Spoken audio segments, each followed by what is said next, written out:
Bienvenue à Indompté, un podcast bienveillant pour les parents qui choisissent d'offrir à leurs enfants une enfance heureuse pour un futur heureux.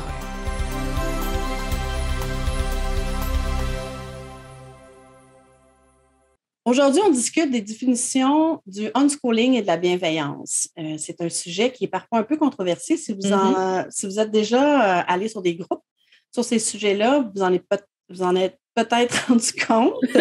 Probablement. Donc, par exemple, pour le unschooling, il y a plusieurs courants qui existent, entre autres celui du child-led learning, qui est des apprentissages autodirigés par l'enfant, qui se passe, par exemple, dans les écoles alternatives, entre autres. Il y a aussi le unschooling radical. Je vais vous expliquer tantôt, dans le contexte du unschooling, qu'est-ce que le mot radical veut dire. Et il y a aussi parfois le mot qui est utilisé pour parler de unparenting ou même de négligence parentale. Il y a même un certain ministre qui l'a fait en conférence de presse il n'y a pas si longtemps. Donc, je vais vous discuter de ça. Pour la bienveillance, elle est parfois aussi utilisée comme un enrobage pour des techniques de manipulation, mettons, là, qu'on veut adoucir. Et se déculpabiliser. Exactement. On l'a tout fait. Alors, c'est quoi la définition du unschooling et la définition de la bienveillance? Aujourd'hui, Stéphanie et moi, on va vous parler de notre définition à nous. Celle qu'on a compris à travers notre recherche, nos lectures, les conférences, puis comment on applique ça un peu dans notre vie. Puis je compare toujours ça avec une sauce à spaghetti. Ça, c'est bon. Oui, on a toutes comme notre recette, celle qu'on aime, qu'on a même adaptée au fil du temps au goût de notre famille. Fait que c'est un peu la même chose avec la bienveillance puis le unschooling. On l'adapte à nous, on l'adapte à notre famille, à notre évolution aussi. Mais là, aujourd'hui, on va vous parler de nos sauces à spaghetti à nous. Puis, on va mettre des liens aussi vers quelques-unes de nos meilleures références sur ces sujets dans la bande info, si vous avez envie de faire vos propres recherches. Et en premier, on va commencer tout de suite avec la bienveillance. Je me suis rendu compte à un moment donné, en lisant, comme tu en parlais tantôt, Stéphanie, qu'on n'a pas toute la même vision, la même définition de ce que c'était la violence. Puis des fois, souvent, c'est vraiment comme la bienveillance pour le bien de l'enfant, même s'il souffre par nos décisions. Puis moi, ça, c'était vraiment, pour moi, ça, c'est un incontournable. Je veux pas comme prendre des décisions, c'est pas pour leur bien, si ça fait souffrir mes enfants. Puis surtout, quand c'est fait d'une façon volontaire, parce qu'on peut faire souffrir nos enfants sans l'avoir fait volontairement. Mais là, on parle vraiment là de la bienveillance dans cette relation-là d'intervention où on choisit, on prend des décisions qui font souffrir nos enfants. Puis souvent, c'est dans une position, parce que le parent se place dans une position d'autorité. Donc, dans cette position-là, on cherche comme à contrôler à nos enfants, parce qu'on veut obtenir un résultat, parce qu'on a peur pour eux, pour le futur, parce qu'on a comme plein de raisons. Des fois, on veut être une bonne mère. Puis pour nous, c'est notre définition d'être une bonne mère, hein? Oui, puis souvent, c'est souvent sur le long terme, hein, qu'on dit, c'est pour le bien de l'enfant sur le long terme. Oui. Moi, je me le suis fait dire ça. Ah oui, oui. Pour dans ton futur, je veux pas que, si tu es comme ça présentement, tu vas l'être dans le futur, donc faut pas que tu sois comme ça présentement parce que dans le futur, ça serait pas acceptable dans le vrai monde des adultes, genre, entre guillemets, là. Ouais, ben moi, c'était une travailleuse sociale, tu sais, qui parlait d'entraînement, là, avec mon fils Thomas, puis elle me disait qu'il pleurait, puis ça allait pas bien, puis je pleurais moi aussi, puis c'était horrible. Puis elle me disait, oui, mais il faut que tu le fasses parce que c'est pour son bien. Tu sais, plus tard, il va être entraîné. On parlait de conditionnement, tu sais, fait que ça, j'ai questionné ça beaucoup. Ouais. Puis là, tu me fais penser que j'ajoute aussi, dans le fond, que on parle pas de sécurité physique, là, ici, là, dans le sens que ton enfant, il se pitche dans la rue, c'est pour son bien d'aller de le secourir, là. Ben oui. Des fois, peut-être de serrer un peu trop, mais tu sais, c'est comme, c'est dans le moment présent, là. Exact. Fait que dans le fond, pour moi, là, la bienveillance, ça veut dire de pas utiliser des moyens comme des punitions, du chantage, des menaces, des récompenses même. Et je pense que des fois, pour moi, le pire, je pense, c'est le retrait d'amour. Quand ton enfant veut pas, quand ton enfant fait quelque chose que t'aimes pas, tu deviens froide avec lui, puis tu le mets de côté. Ou au contraire, quand il fait des choses que t'aimes, ah là, c'est comme là, tu vas le coller, puis fait que le retrait ou le donner de l'amour, là, c'est englobé pour moi dans les violences éducatives ordinaires, là. Les VEO, là, pour moi, c'est quand tu regardes ça, puis quelque chose qui, ici, au Québec, je pense que c'est différent ici au Québec, parce que quand je lis des choses sur la France, eux ont l'air à être pas passé l'étape de donner des claques aux enfants, mettons. Ça a l'air d'être comme quand même assez généralement accepté, tandis qu'ici au Québec, c'est pas généralement accepté.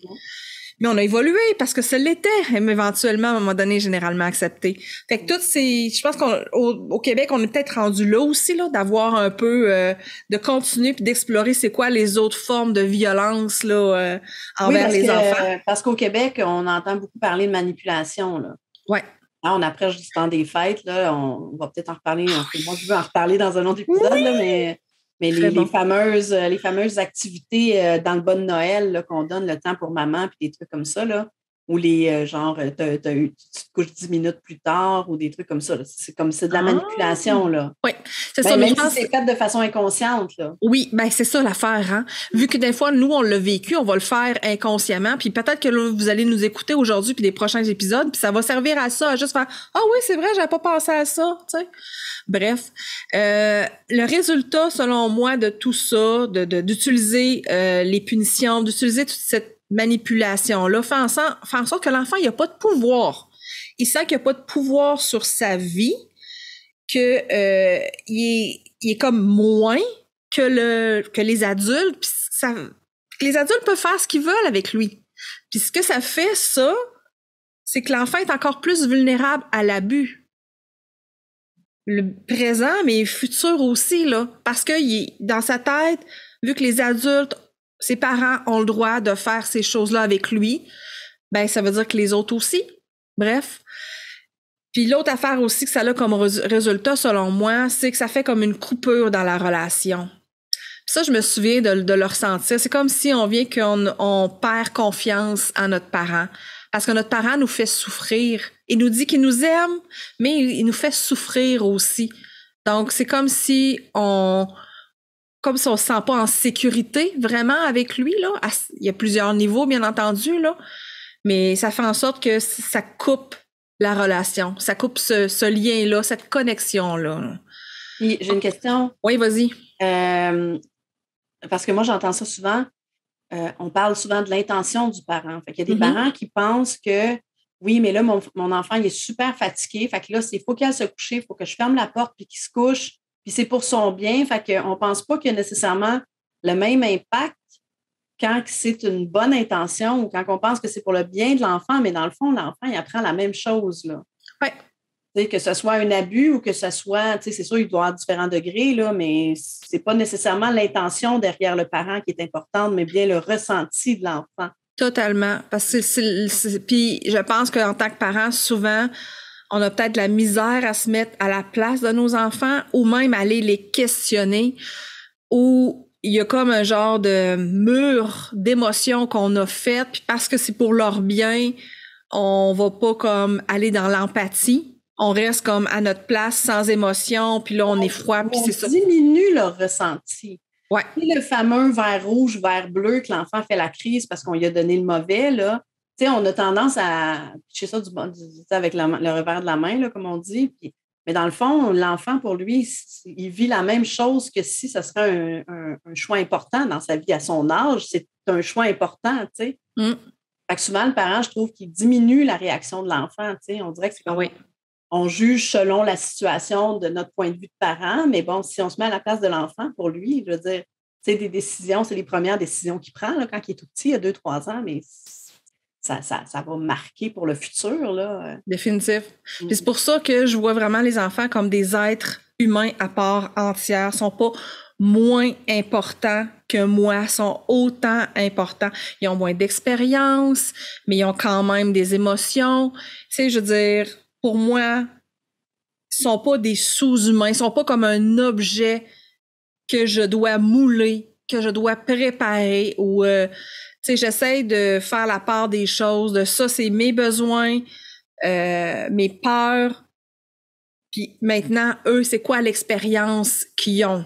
Puis je dirais même que ça a comme un peu un côté spirituel, parce que c'est comme si pour moi, là, mes enfants, c'est comme des âmes qui sont venues ici, puis que moi, je suis là, dans le fond, pour les accompagner sur leur chemin à eux, mais pas décider du chemin, puis pas comme essayer de les pousser vers un chemin ou vers un autre. Je suis là comme pour les guider, pas pour les guider, pour les accompagner. J'aime pas le mot guider parce que guider, c'est comme si t'es en avant, puis je me sens pas en avant, je me sens comme à côté de mes enfants. Puis de, OK, c'est où tu veux aller, c'est quoi tu veux. Puis de les... écoute, excuse-moi, ouais, vas-y. parce que la première conférence que j'ai vue sur le unschooling d'une mère là, anglophone, que j'en ai parlé là, dans l'autre épisode, avec ses 2 filles, elle a expliqué le unschooling, qui pour moi est en lien avec la bienveillance, exactement avec une image semblable à ce que tu viens de dire. Elle disait, le unschooling, c'est mes enfants qui marchent en avant sur la plage, un petit peu en avant de moi, puis moi qui est en arrière. Ah oui, c'est encore l'enfant meilleur. qui revient vers moi, puis qui dit, regarde, j'ai vu un coquillage, ah oui, c'est super, puis l'enfant, il continue. Elle dit, c'est pas moi qui décide où ils vont. Je les suis à une certaine distance, tu sais, puis je surveille, je suis là s'ils sont disponibles. Puis elle faisait le contraire. Elle dit, dans l'éducation classique, elle dit, c'est le parent qui tient l'enfant par la main puis qui dit, allez, viens, on s'en va par là, puis qui le traîne plus en arrière. Tu sais. Oui, c'est super bon, c'est tellement ça. Je pense que j'aime encore plus ça que le parent soit comme une coupe de pas en arrière. Ouais. Définitif, là. Fait que, dans le fond, moi, comment j'y suis arrivée à ça, tu sais, comme je le disais dans un des autres épisodes, c'est focusser sur l'amour inconditionnel, d'aimer mes enfants comme ils sont. Puis ça veut dire, dans le concret de la patente, là, tous les jours, ça veut dire de les juger le moins possible. Donc, je dirais que ça, le jugement, c'est quasiment mon signal. Quand je sens que je juge quelque chose, mon enfant sur qui il est, ce qu'il a choisi, ce qu'il a dit, ce qu'il a fait, ça allume un signal. Ce signal-là, ça fait en sorte que je sais maintenant de pas le prendre personnel, parce que des fois, là, quand on est émotive ou que ça va pas bien notre affaire, on vit de l'anxiété, peu importe ce qui arrive, là, c'est facile de le prendre personnel, là. Ça nous rappelle des affaires de notre propre enfance où ça va chercher sur notre estime de nous. Donc, c'est vraiment tellement facile de le prendre personnel. Fait que ce signal-là me dit de pas le prendre personnel puis d'être plus comme un observateur de ce qui se passe en dedans de moi. Puis aussi chez mon enfant. D'observer mon enfant au lieu d'être là à juger en lien avec des préjugés que j'ai, des croyances, puis bref. Ben, le jugement, c'est un peu ça. Hein? C'est le jugement, quand on juge quelqu'un, c'est qu'on prend notre propre point de vue à nous, avec notre expérience pour juger, alors qu'en se mettant à la place de notre enfant, automatiquement, on ne peut pas juger parce qu'on se dit à sa place, là, tu sais, qu'est-ce qu'il ressent, qu'est-ce qu'il vit en ce moment, tu sais. C'est vraiment un point de vue de l'enfant. Oui, définitif. Donc, pour moi, ça a passé beaucoup par faire du ménage. Tu sais, faire du ménage dans ma tête, de toutes ces idées-là pour être capable de vraiment d'être là pour mes enfants, là. Fait que, tu sais, comme l'empathie, la compassion, mais dans le concret de la chose, là, ce que j'ai trouvé qui était aidant, c'est de connecter avec mes enfants, mais à travers l'amour que j'ai pour eux. Puis pour moi, là, c'est comme... Je me souviens quand il était bébé ou des moments où je les regardais dormir. Tu sais, t'as une grosse journée, là, puis là, tu regardes ton enfant dormir, puis là, ton cœur, c'est comme... C'est tous ces moments-là où est-ce qu'on ressent là, cette chaleur-là en dedans de nous, là. Moi, c'est comme, j'essaie de prendre ça, puis c'est à travers ça que j'essaie d'être le parent de mes enfants, là. C'est pas toujours facile, mais c'est faisable. Puis j'ai le goût de vous donner un exemple ici. Parce que j'ai donné un exemple semblable à quelqu'un, puis elle m'a dit mon Dieu, ça me parle beaucoup. Je me souviens à un moment donné, je me souviens même plus c'est lequel des deux, Benjamin et Léo, un des deux qui pousse l'autre, OK? Ils sont en train de jouer, puis là, ils poussent, puis l'autre, il pleure, OK? Mettons, Léo, il s'est fait pousser, puis il pleure. Ça, c'est vraiment le nom de mes enfants, en passant. Première réaction, mettons que je le prends pas personnel, là, tu sais, je suis capable d'être un exemple de connecter avec notre cœur. Fait que je vais voir Léo, qui t'attend puis qui pleure, je le prends dans mes bras avec son accord, on s'entend, là, ça se peut qu'il me repousse. S'il me repousse, je reste à côté de lui. Et mettons qu'il me repousse pas, je le prends, je le console, je le flatte, puis je dis des mots qui vont être rassurants.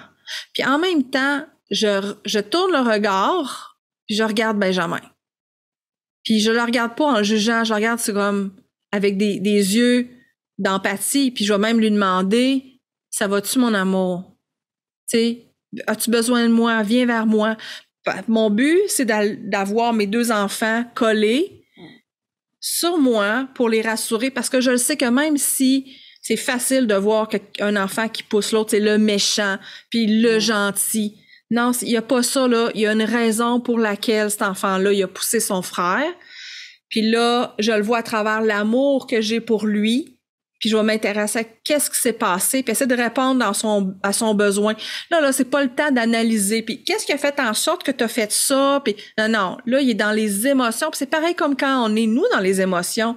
On n'a pas accès. C'est physiquement, dans notre cerveau, on n'a pas accès au côté logique. Donc, on est juste comme dans « je prends soin de toi, j'ai de l'empathie, je te réconforte, puis je suis totalement là-dedans. » là.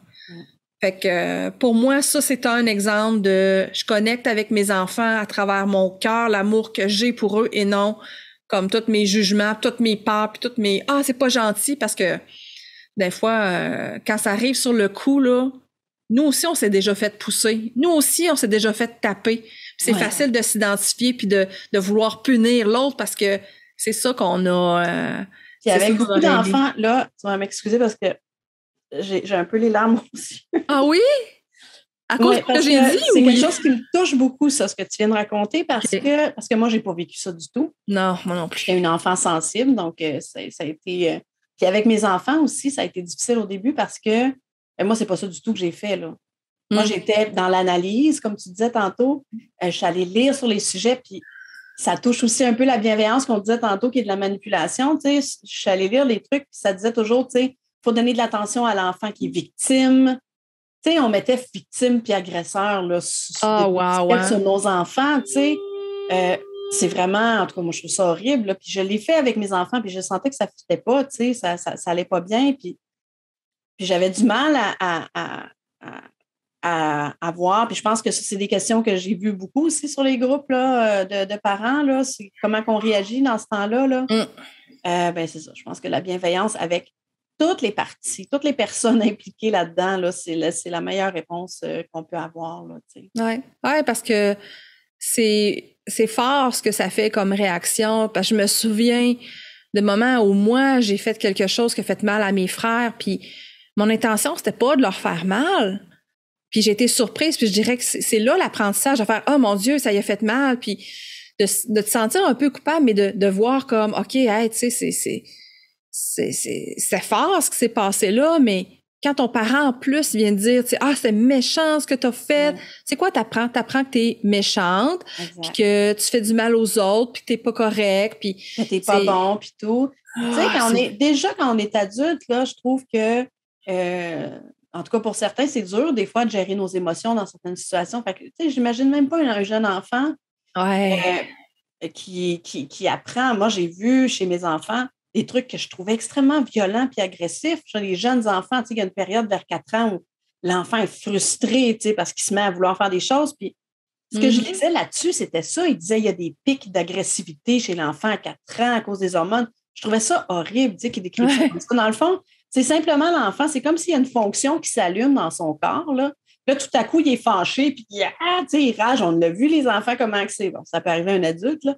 Puis, tu sais, il rage, puis là, il lance de quoi, puis là, c'est comme, oups, j'ai fait mal à quelqu'un. Puis, tu sais, ils se comprennent pas non plus eux-mêmes, là. Ils disent, comment ça se fait que mon corps, j'ai perdu le contrôle dessus, là. Puis, c'est ça. Fait que, tu sais, d'aller leur dire, t'es pas fin, t'es méchant, c'était pas correct, c'est ça, c'est sûr que ça laisse des traces, là, tu sais. Oui, ça n'aide pas l'enfant à comprendre. Non, puis je pense que l'idée aussi, l'opportunité qu'il y a là-dedans, c'est quand je console Léo puis je console Benjamin, il me voit consoler Léo, puis il peut être présent à cet exemple-là d'empathie et non être juste en réaction aux mots méchants que je lui aurais dit dans le moment présent. puis de l'accueillir aussi avec empathie et compassion fait en sorte que ça va comme mettre du baume un peu sur ce qu'il a vécu. Puis moi, je pense que c'est dans ces moments-là qu'ils vont vraiment apprendre. Puis je l'ai vu par la suite, les deux, là, avoir des réactions d'empathie envers les autres, là, tu sais. Ben oui, parce que c'est ça l'exemple que ça donne. Ils voient leurs parents comment ils réagissent à ce genre de difficultés-là. Tu sais, mon conjoint, c'est arrivé dernièrement qu'il y a eu un petit accrochage. Une jeune qui rentrait dedans, elle se sentait tellement mal. Mais il y a un monsieur qui a arrêté, puis ça a l'air qu'il a sorti un monsieur peut-être de 50 ans qui a crié après eux. Mais vraiment, là, je l'ai cassé la gueule, la grosse affaire, parce qu'ils étaient dans le chemin, tu sais, ils se sont arrêtés. Fait que, tu sais, c'est ça là, que l'enfant voit comme exemple. Là, un adulte qui est censé de se contrôler, quand il perd le contrôle, c'est ça que l'enfant apprend. Ouais. Si le parent il t'étiquette, t'es méchant, t'as pas fait ça, puis t'es fâché, bien, ils vont apprendre la même chose que quand il y a une situation qui arrive comme ça, qui ne fait pas leur affaire, bien là, ils vont être fâchés eux aussi. Tu sais. Tandis que là, avec l'exemple que tu leur as donné, tu sais, ça fonctionne peut-être pas après une fois, mais sur le long terme, dans l'enfance, ça fonctionne. Ouais.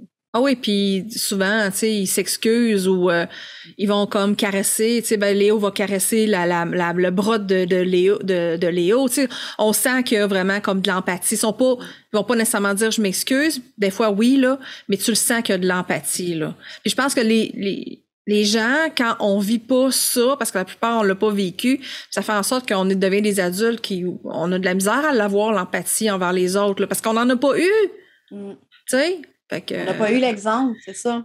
Ouais, on n'a pas eu l'exemple, puis ça j'ai l'impression que ça brise un peu comme quelque chose en dedans de nous, là, puis bref, c'est pas nécessairement super bon pour notre santé mentale. Non, pas du tout.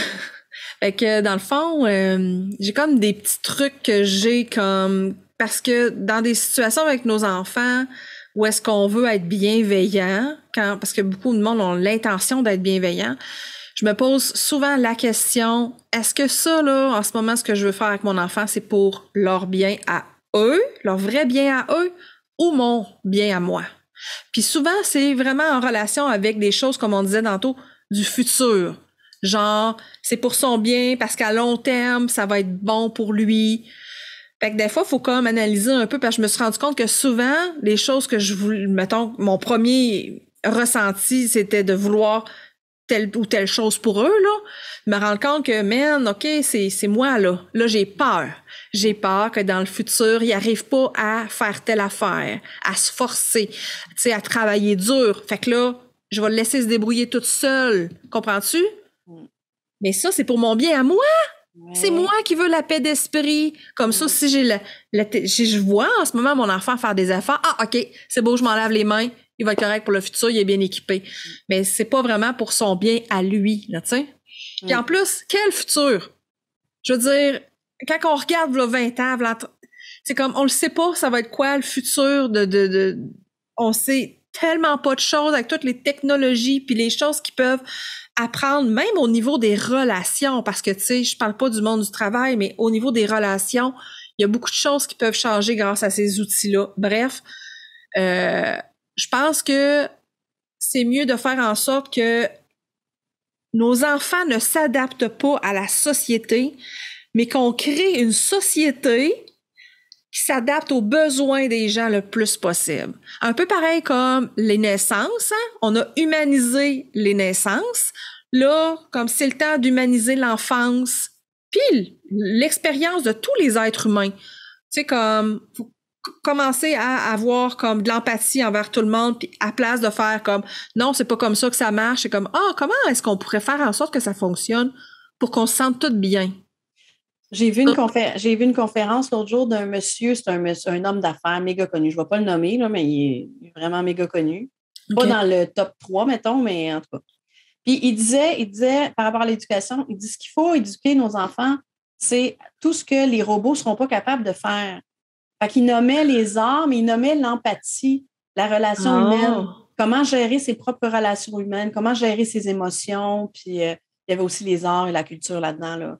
Fait que moi, j'ai trouvé ça particulier qu'un monsieur qui est multimilliardaire dans le monde, qui a créé des trucs super commerciale ait cette vision-là de l'éducation. Tu sais, c'est ce que tu disais là, tantôt, c'est ce qui est le plus important, en tout cas pour moi, pour les enfants. Ouais, après, ils vont pouvoir s'adapter, tu sais, dans n'importe quel environnement. Oh oui, mais ça. Puis je dirais que le mot enseigner, là, a une particularité de pas enseigner, je vais te montrer comment faire en te forçant à le faire, va t'excuser. Parce que si tu t'excuses, tu vas en prendre l'empathie. C'est vraiment comme être un modèle, puis de leur offrir notre empathie, là. Oui, c'est ça. Lui, il parlait dans un contexte du système scolaire. Là. Oui. Mais bon. Mais c'est déjà, hein, on s'entend que ça, c'est même pas comme sur les radars, là. Non, à part en Finlande. Ouais, mais là, on va faire des podcasts en Finlande, spécial sur la Finlande. On va aller se faire un petit voyage là-bas, ça te tente-tu? Ah, my God, des chocolats chauds, des chandails de laine.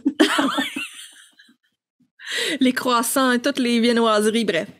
Mais je pense que la dernière chose, que si on veut comme être dans la bienveillance avec nos enfants, connecter avec notre cœur, faut prendre soin de nous. Faut être bienveillante envers nous. Fait que ça veut dire de pas... Parce que l'obstacle numéro 1, c'est la culpabilité. Puis pour moi, là, je me souviens de ressentir beaucoup, comme à tous les jours, de me sentir coupable de quelque chose que j'aurais pu faire autrement. C'est comme notre punition. Nos parents nous punissaient. Maintenant, on n'a plus besoin de nos parents parce qu'on a la culpabilité. Ouais. Fait que c'est comme une auto-punition. À chaque fois qu'on pense qu'on a fait quelque chose pas correct ou qu'on aurait dû le faire autrement, là, c'est full culpabilité. Bref, c'est déjà la punition. Donc, d'être capable d'avoir de l'empathie envers nous dans ces moments-là, là, ça, c'est une forme de prendre soin de soi qui fait vraiment des miracles pour, après ça, aller dans la relation avec nos enfants puis avoir de l'empathie avec eux aussi, là. Ben, je dirais, si quelqu'un, en tout cas, moi, quand j'avais du mal à aller vers ça, vers la bienveillance, ce que j'ai appris, c'est que tu peux pas être bienveillant envers les autres si tu l'es pas envers toi-même d'abord. Ouais. On voit beaucoup des mamans sur des groupes de parents qui disent « Oui, mais je suis fatiguée, j'ai pas le temps de gérer les chicanes et tout ça. » Ben, c'est ça, peut-être que la première étape, ce serait de penser à être bienveillant envers soi-même. Oui. Je me souviens que j'étais capable d'être quand même assez bienveillante avec les enfants, même si j'avais beaucoup de culpabilité. Mais je pense que c'était parce que c'est comme ma mission de vie. On dirait que j'ai comme un mur, là, ça passe pas, là, tu sais.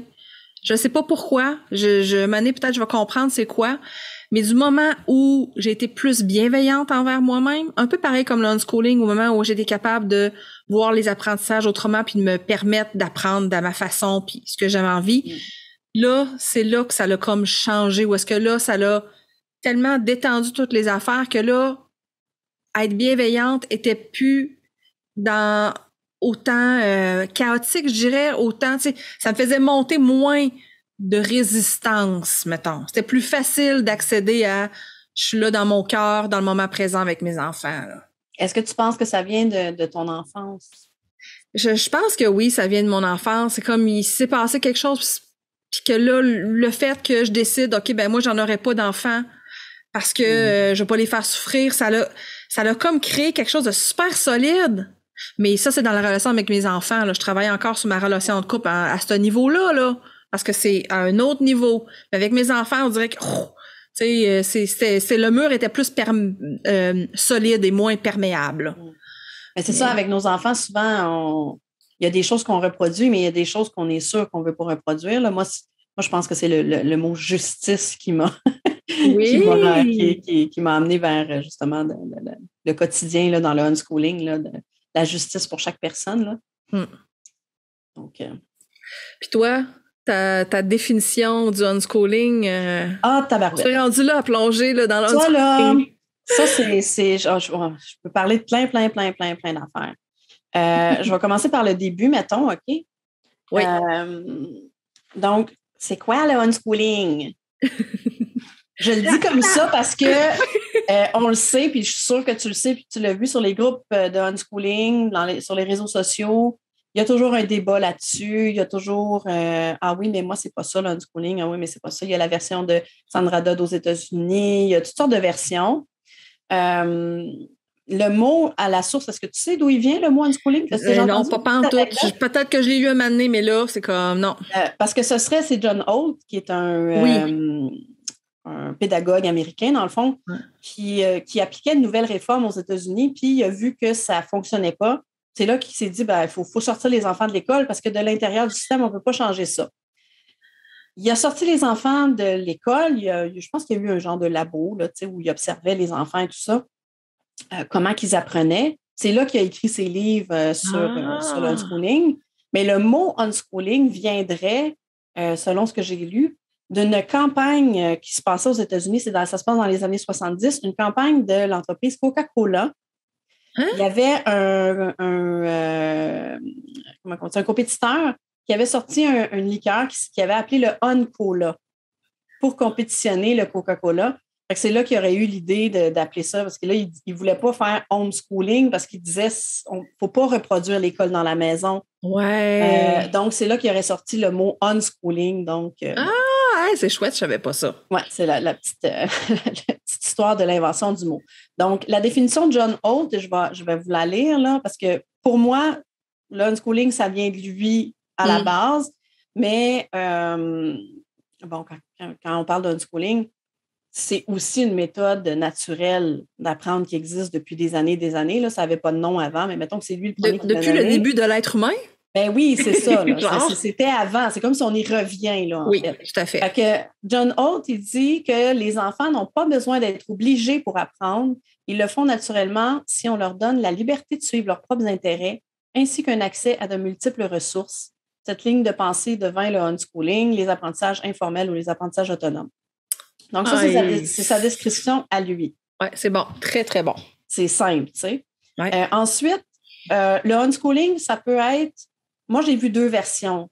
J'ai vu le unschooling, mettons, basique, qu'on appliquerait uniquement aux matières scolaires. Donc, ça se rapproche vraiment du child-led learning, là, les apprentissages autodirigés par l'enfant. Moi, je crois que c'est différent, le unschooling et les apprentissages dirigés par l'enfant. Parce que ça peut se faire dans des écoles. On le voit dans les écoles alternatives, tu sais, des écoles à projet. L'enfant décide d'un projet, mais bon, habituellement, dans une école, surtout ici au Québec, là, alternative, ils ont quand même une liste de trucs à apprendre. Donc, c'est pas entièrement... C'est pas du vrai child-led, là. C'est ça. C'est eux autres qui décident de comment ils vont apprendre ces choses-là, mais la liste, elle reste la même, tu sais. Fait qu'il y en a sur les groupes, même ici au Québec, là, qui appliquent le unschooling comme ça, puis qui continuent à séparer les matières scolaires puis tous les autres apprentissages de la vie. Moi, celui que je pratique chez nous, c'est celui qu'on peut appeler le unschooling radical. Puis là, je parle radical. Je vais vous lire l'étymologie du mot, là, parce qu'il y en a qui pensent que c'est un peu comme le terroriste, là, dans l'extrémisme. C'est ça. Ah oui, c'est facile d'aller là. Donc, ça vient du latin radicalis, qui se rattache à la racine. Donc, l'adjectif radical qualifie ce qui cherche à agir sur une cause profonde première. Wow! Donc, le unschooling radical, en fait, ça cherche à créer un environnement qui est idéal pour les apprentissages en se basant sur la façon naturelle dont l'humain apprend, entre autres. Puis comment l'humain apprend? Par exemple, par l'enthousiasme. Ici, je fais référence à André Stern, et aussi les études en neurobiologie. Hein, on parle que n'importe quel être humain, il faut qu'il y ait un petit sparkle, là, un petit quelque chose, puis tu es comme le petit enfant là, qui voit un papillon, puis il part. Puis, donc, l'enthousiasme. Il y a aussi l'immersion qu'on connaît tous, puis qu'on a tous vécu, par exemple, quand on apprend une langue. Ouais. Disons, l'enfant qui naît en Chine, il va apprendre le mandarin. L'enfant qui naît au Japon, le japonais, etc. Donc, ça, c'est des apprentissages qui se font de façon naturelle. Là. On n'a pas besoin de rien, il n'y a pas de programme, il n'y a pas rien. Fait que, absolument. Fait que ça, c'est une façon naturelle d'apprendre. Puis, il y a aussi un autre, les exemples de réussite. Ça, c'est l'exemple, monkey see, monkey do. L'enfant apprend beaucoup, beaucoup par modèle. J'ai une citation ici du docteur Gérald Hunter, qui est un neurobiologiste. Encore une fois, vous pouvez trouver ses références, lui, sur le site de l'écologie de l'enfance, qui a été créé par André Stern. Donc, lui, il dit « Aucun de nous ne vient au monde en consumériste. ou en égocentriste, brutal et sans égard. Cet état d'esprit est donc une chose qui s'acquiert avec le temps. Et oui, cela s'installe. Lui, il dit la bonne nouvelle pour ceux d'entre vous qui sont des éducateurs ou des parents, c'est que cela se met en place bien plus tôt que nous le pensions jusqu'à présent. Ouais. Donc ça, c'est méga intéressant.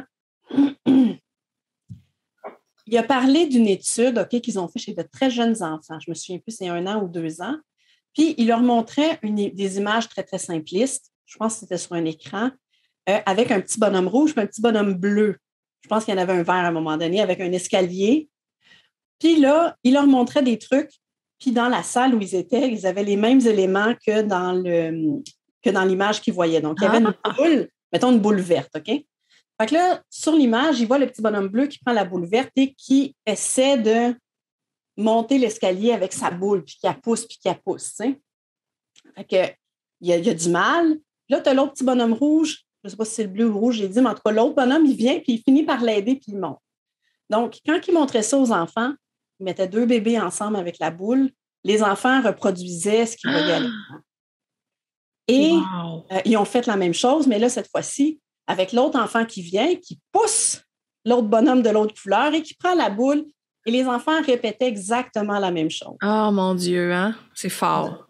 Fait que lui, ce qu'il dit, là, il dit quand ton enfant arrive à 4-5 ans, la fameuse, même la crise du 2 ans qu'il appelle, là. Terrible 2, fucking 4. Oui, exactement. J'osais pas le dire, mais lui, en neurobiologie, ce qu'ils ont vu, c'était que c'est des comportements qui sont acquis et non pas naturels chez l'enfant.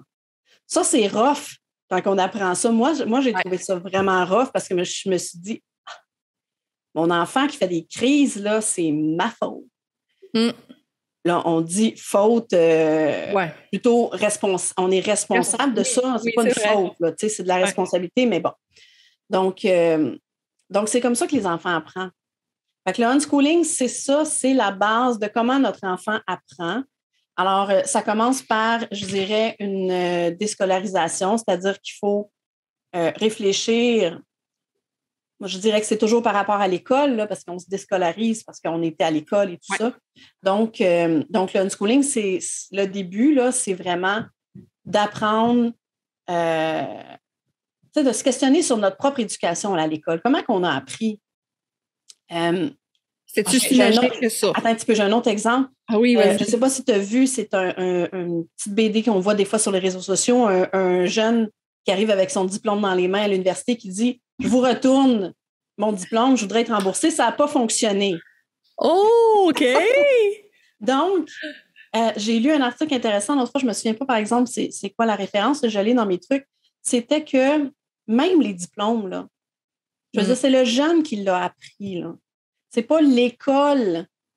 Tu sais, même Harvard, là, quelqu'un qui va à Harvard, c'est pas parce que c'est une bonne école que le jeune, la personne, elle va bien apprendre ou avoir des mérites.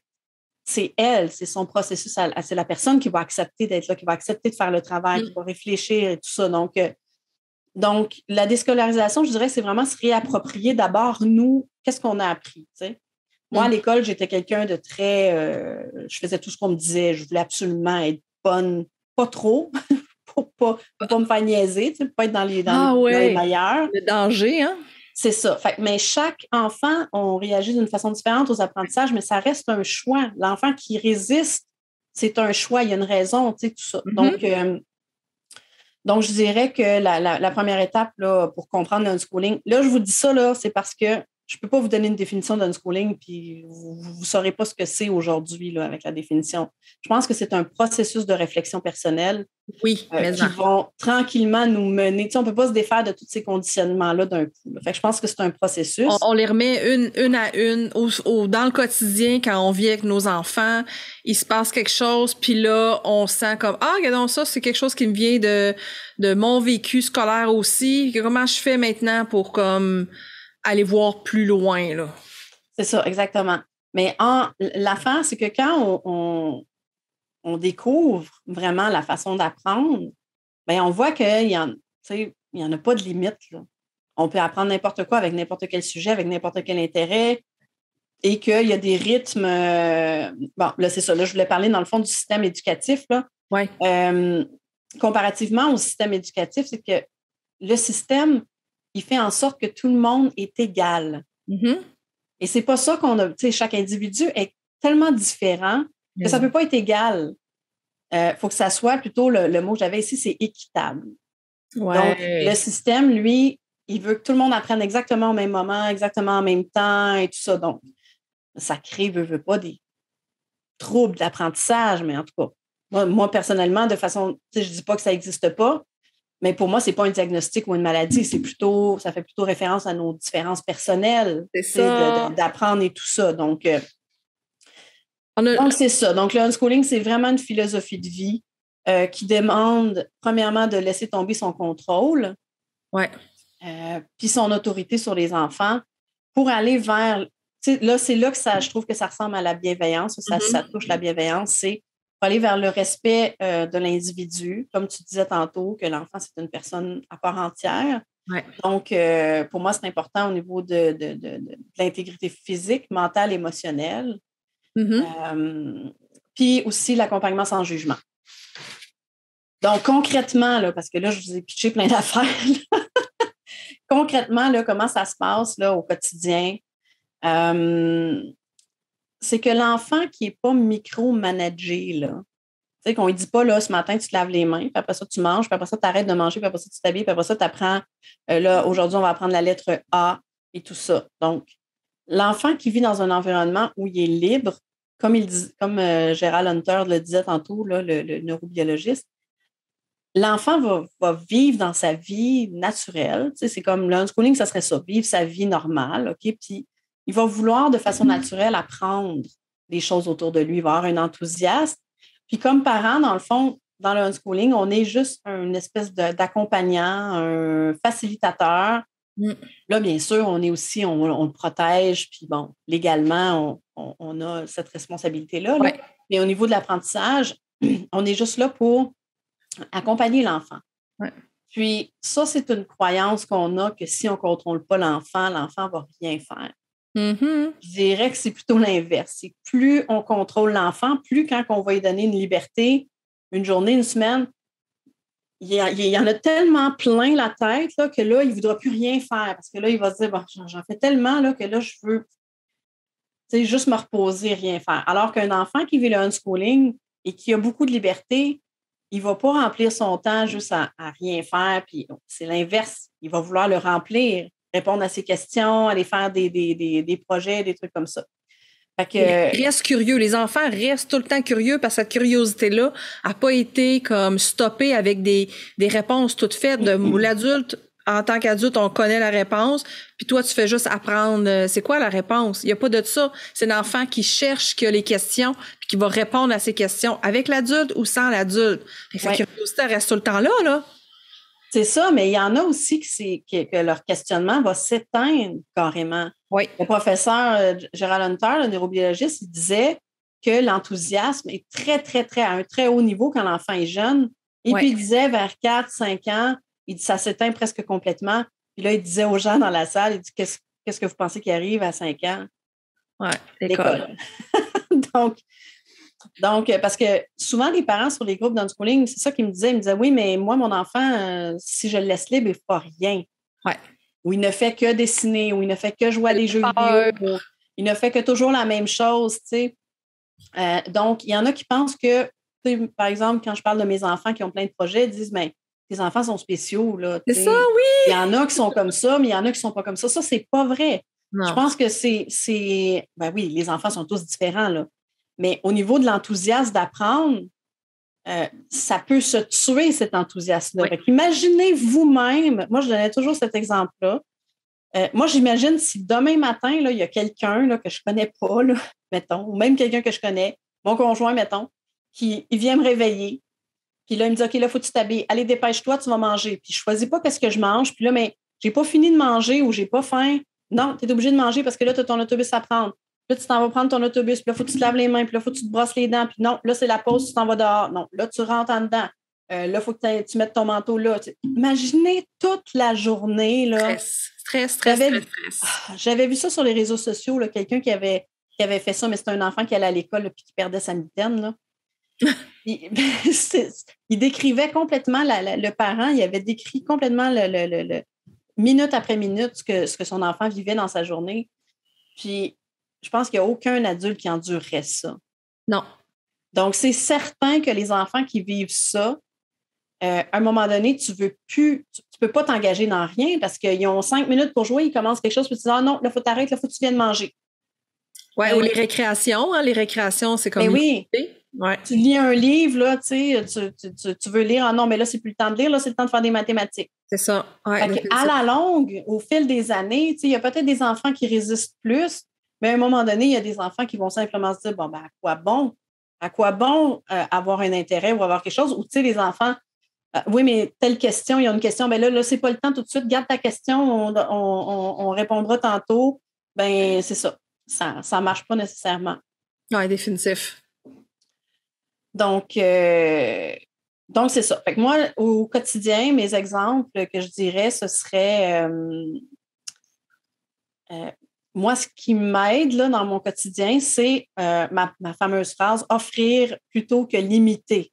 Oui. Donc, quand je suis dans un quotidien et il y a quelque chose qui ne fonctionne pas, j'essaie toujours d'offrir quelque chose de plus. Tu sais, plutôt, mettons, ton enfant, il passe trop de temps, selon toi, sur l'ordinateur. Je vais offrir quelque chose à la place. Au lieu de dire, ben là, t'arrêtes, c'est assez, va faire d'autres choses. Mais moi, je vais offrir quelque chose. Veux-tu qu'on aille se faire un chocolat chaud? Hey, ça te tente-tu qu'on écoute un dessin animé? On va se faire un popcorn? Tu sais, offrir des alternatives intéressantes. Ouais. Puis si l'enfant, il est là, puis il y a vraiment quelque chose d'important qui se passe à son ordinateur, puis il ne veut pas, mais tu sais, il va te le dire, mais s'il s'emmerde pour de vrai, ben tu vas le savoir tout de suite, là. Oui, puis automatiquement, ils vont éventuellement le laisser, tu sais, dans le sens parce que des fois, on pense qu'ils vont rester là tout le long, mais ils se fatiguent aussi de faire ça, puis ils ont le goût de faire autre chose, mais quand ils n'ont pas la liberté de le faire autant qu'ils veulent, que c'est là, il y a comme une urgence là à être tout le temps collé là-dessus, là. Mais ouais. je trouve que c'est bon ce que tu dis parce que je trouve que ça fait tellement la différence entre... Parce que la peur extrême, là, c'est du on-parenting.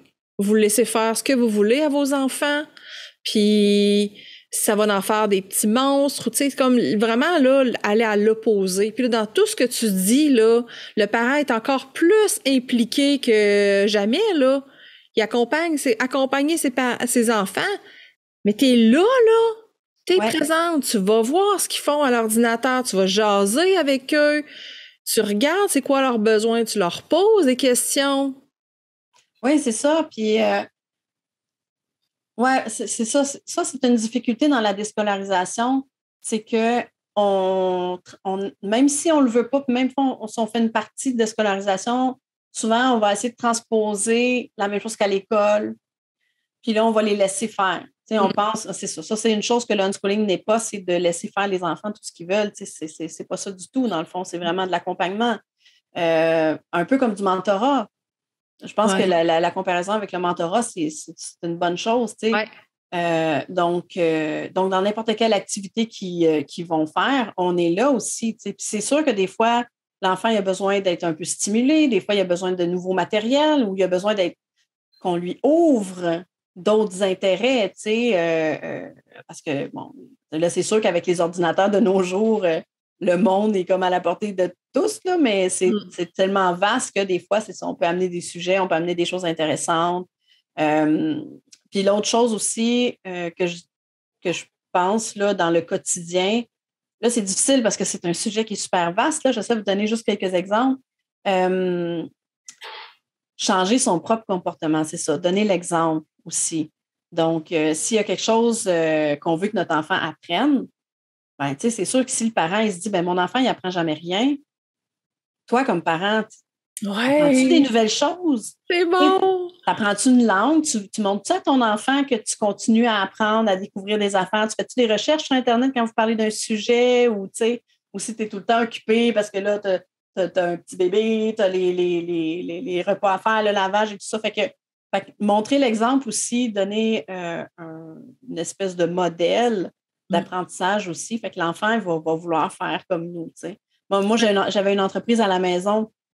Là, c'est plus à la maison, mais au départ, on avait une entreprise, donc j'avais mon bureau à la maison. Fait que c'est sûr que mes enfants me voyaient faire des trucs. Jasna, j'arrête pas de dire que ma fille, elle a fait sa maternelle dans mon bureau parce que tout ce que c'est écrit dans les beaux programmes de maternelle scolaire, elle l'a fait dans le bureau en comptant des trombones, en faisant des trous dans des feuilles, elle mettait du ruban adhésif sur des boîtes pour faire des colis, elle aussi. Wow. Puis, elle triait tous mes crayons de couleur par couleur. En tout cas, fait que, elle avait 4-5 ans. Puis, fait qu'elle a appris ça par elle-même. Je n'avais pas de programme préétabli. Je ne me suis pas assurée de voir la petite liste et de cocher mes affaires, mais je sais qu'elle a tout vu ça quand même, de façon naturelle, simplement en étant là avec moi, en me voyant faire mes choses à moi. Donc ça, c'est 2 éléments-là. Offrir plutôt que limiter, puis montrer soi-même l'exemple. Ouais, puis je trouve que montrer l'exemple aussi, ça va un peu comme, tu sais, je sais pas comment ça se passe chez vous, je pense que ça doit être un peu la même affaire. Ça arrive quasiment au quotidien qu'un de mes enfants, il arrive avec une affaire. Hey, j'ai appris, pas j'ai appris, ils vont pas dire ça comme ça, mais ils vont dire, hey, savais-tu que telle affaire, puis là, Elon Musk, puis là, telle affaire, puis là, les cryptos, puis là, ta. Mais là, je fais pas comme, ah ouais. Je fais comme, ah ouais, comment ça? Hein, puis ça fait quoi ça? Puis des fois même c'est comme, OK, ben là tu m'as dit que tu as vu une vidéo, je veux voir ça. C'est de s'intéresser. Je vais pas me forcer. S'il me parle de programmation, quelque chose que c'est comme, oh mon Dieu, c'est comme trop loin, là, je vais peut-être demander de voir des exemples visuels, là. Mais là, bon, je suis chanceuse, il y a son père qui parle le même langage, puis mais sinon, c'est ça, de montrer que nous, on a encore de l'intérêt, on a encore des questions, puis de leur poser des questions, puis de s'intéresser juste comme authentiquement à ce qu'ils viennent nous parler, là. D'être comme encore cette ouverture-là, ce plaisir-là à apprendre. La quantité d'affaires que j'ai appris là, grâce à mes enfants. Ah, t'es malade! Que j'ai découvert, puis même des fois, il y a des sujets qui peuvent être très, qui viennent nous chercher. Je me souviens de mon fils qui s'intéresse au manga. Puis à un moment donné, il me partageait une page. Je suis allée voir des mangas, puis les mangas, là, c'est toutes des filles avec des petites jupettes courtes et des gros seins. Mais, tu sais, il a fallu que je me parle, puis je me dise, oh my God, OK, il avait comme 11-12 ans, puis là, c'est-tu l'adolescence? Tu sais, moi, je voyais ça comme de la porno, là. Presque. Mais non, finalement, il a partagé avec moi des articles super intéressants. C'était profond, là, les analyses au niveau du manga, de l'origine du manga, de ce type de dessin-là, en tout cas, c'est très... Puis là, lui, via ça, il a vu toute l'histoire du Japon, l'histoire même du dessin animé, du cinéma, en tout cas, fait que ça, c'est le premier sujet comme controversé un petit peu que j'aurais pu dire, ah non, ça, je veux pas, tu sais. Je suis allée plus loin, je suis allée voir, mais justement, comme tu dis, ça, c'est un bon truc. Ça, c'est une maman qui s'appelle Geneviève Labonté qui avait dit ça dans une conférence. Là. Elle avait dit, son fils, il avait dit qu'il voulait traverser l'océan pour aller en Europe, tu sais. Il voulait construire un bateau, c'est ça. Fait que là, elle disait... Oh my God! Elle dit, tu sais, puis il était assez jeune. Fait qu'elle a dit, qu'est-ce qu'elle faisait dans ce temps-là? Tu sais, elle dit, des fois, je prends un grand respire. Puis là, je dis, OK, quand est-ce que tu pars? Puis là, il disait, ben, là, je pars demain. Elle dit, OK. Elle dit, où tu vas aller prendre tes matériaux pour construire ton bateau? Puis là, je sais pas. Ouais, on a peut-être dit pas. Tu sais, puis elle posait plein de questions. Puis là, 5 minutes après, son fils disait, finalement, je vais peut-être y aller l'année prochaine. Finalement, je vais trouver un autre moyen, là. C'est ça. Fait que poser des questions, s'intéresser. Je me souviens que ma fille... que tu peux aller en Europe. Qu'est-ce que oui. c'est comme, pourquoi tu vas aller en Europe? Ben, c'est ça, vous savez, t'as pris ça. Des fois, c'est un dead end, là. Mais d'autres fois, par exemple, c'est ça, il faut s'attendre à ce que ça peut aller loin, là. Je me souviens que ma fille, elle regardait j'avais partagé un article, écoute, sur une non-schooler américaine qui était rendue dans le maquillage d'horreur. Quand elle était petite, elle faisait des maquillages d'horreur. Puis là, tout le monde disait, ah, c'est horrible, il aurait interdit ça. Ça fait que là, ma fille, elle s'était faite comme si ça s'était rentré une punaise dans le doigt. Avec un petit bout qui ressortait, puis du faux sang, puis tout. Tu sais, elle était venue me montrer ça, là. Celle-là, je l'ai posée, la montrer sur les réseaux sociaux, tu sais. Mais c'était vraiment bien fait. Ouais. Écoute, elle avait 8 ans, là. Elle avait pris de la colle chaude, puis tout, puis en tout cas. Donc, moi, ça m'épate tout le temps, voir ça. Là. C'est ça. C'est vraiment intéressant. S'il y a une chose que j'ai appris avec l'unschooling, c'est que tout tout peut être appris par n'importe quel intérêt, que ce soit un jeu vidéo, que ce soit des films, que ce soit de la télévision. Mon fils qui écoutait les Mélodies Loup, un dessin animé que je trouvais très laid, mais écoute, ils reproduisent des chorégraphies connues de Fred Astaire là-dedans. Il y a des chansons françaises. On a vu plein de trucs là-dedans, des références au cinéma, à des films classiques en cinéma. Fait que quand on a l'esprit ouvert, vous avez vu nos enfants, on apprend des tonnes de trucs, puis on peut même découvrir des sujets, des fois comme moi, les films Marvel, super-héros. Je pensais jamais aimer ça, Non! mais je me suis forcée un peu. Et puis maintenant, je suis une fan, là. Je suis une fan finie. Là. Wow, ouais, moi aussi, j'aime ça. Mais on se rend compte aussi que nos enfants sont vraiment tellement intéressants. On apprend à les connaître. Est-ce qu'on peut dire la même chose de nos parents? Oh, non. Ça, hein? Versus, tu sais, quand on s'intéresse vraiment à la personne, qu'est-ce qui la motive, puis on l'écoute sans jugement, mon Dieu, on découvre c'est précieux, tu sais, puis c'est pas beau, c'est pas rose tous les jours, non. Mais mon Dieu, c'est tellement plus rose. Oui, c'est passionnant. Oui. Puis tu sais, on va en reparler, là. Là, je pense qu'on va arrêter ça là, mais... Parce que là... moi, je peux en parler pendant 2 semaines, là. On va se faire un marathon! Mais... j'ai perdu mon idée, en tout cas. Mais ça serait peut-être le bon moment de faire une conclusion? Ben oui. Veux-tu? As-tu ton idée ou tu l'as pas? Non, je l'ai pas. Okay. J'en ai 10 000, c'est ça le problème. Mais là, c'est ça, là. Mais c'est sûr qu'il faut qu'on reparle de ça un peu plus en profondeur. Oui, c'est ça. On va revoir tous ces sujets-là plus en détail, puis on va prendre une chose à la fois, comme on jasait, tu sais, parler juste du sommeil, des moments où est-ce qu'ils vont dormir, ou parler plus en profondeur de chaque chose. Puis si vous avez des choses en particulier, des questions là que vous avez là suite, quelque chose qui vous a accroché, qui vous a fait réagir dans ce qu'on a dit, ben on veut que vous nous écrivez, on veut que vous venez nous rejoindre puis que vous nous le dites là, tu sais. Ouais. Parce que oui, on va parler plus de ces sujets-là où bref, on veut votre feedback. Voilà. Là, le prochain épisode va être un épisode spécial. Yes! Spécial du temps des fêtes. J'aurais dû sortir ma petite cloche. T'as une cloche. OK, bon, prends-toi une note pour la prochaine. Fait que dans le fond, on va parler de quelques souvenirs d'enfance, de notre enfance, de comment ça se passait. Puis ça va être tout en légèreté. On va parler aussi des traditions de Noël qui ont évolué avec le temps dans nos familles, avec nos enfants. Bref, on veut comme faire un spécial, quelque chose de léger, quelque chose de festif, quelque chose où est-ce qu'on veut juste parler de ce sujet-là qui est vraiment super intéressant. Oui, peut-être avec un petit côté de bienveillance et d'unschooling, mais surtout vraiment juste dans la présence de l'une, de l'autre et de tous ceux qui nous écoutent. Oui. Oui, bon, on se revoit dans quelques temps pour faire cet épisode et je te dis à la prochaine et bye-bye à tout le monde. À bientôt. Bye! C'est déjà tout pour aujourd'hui. On espère que ça vous a plu. Merci tellement beaucoup de nous écouter. Si vous avez des questions, des commentaires ou des suggestions, n'hésitez pas à nous écrire. Toutes nos informations et les différents moyens d'entrer en contact avec nous sont dans la bande info de l'épisode.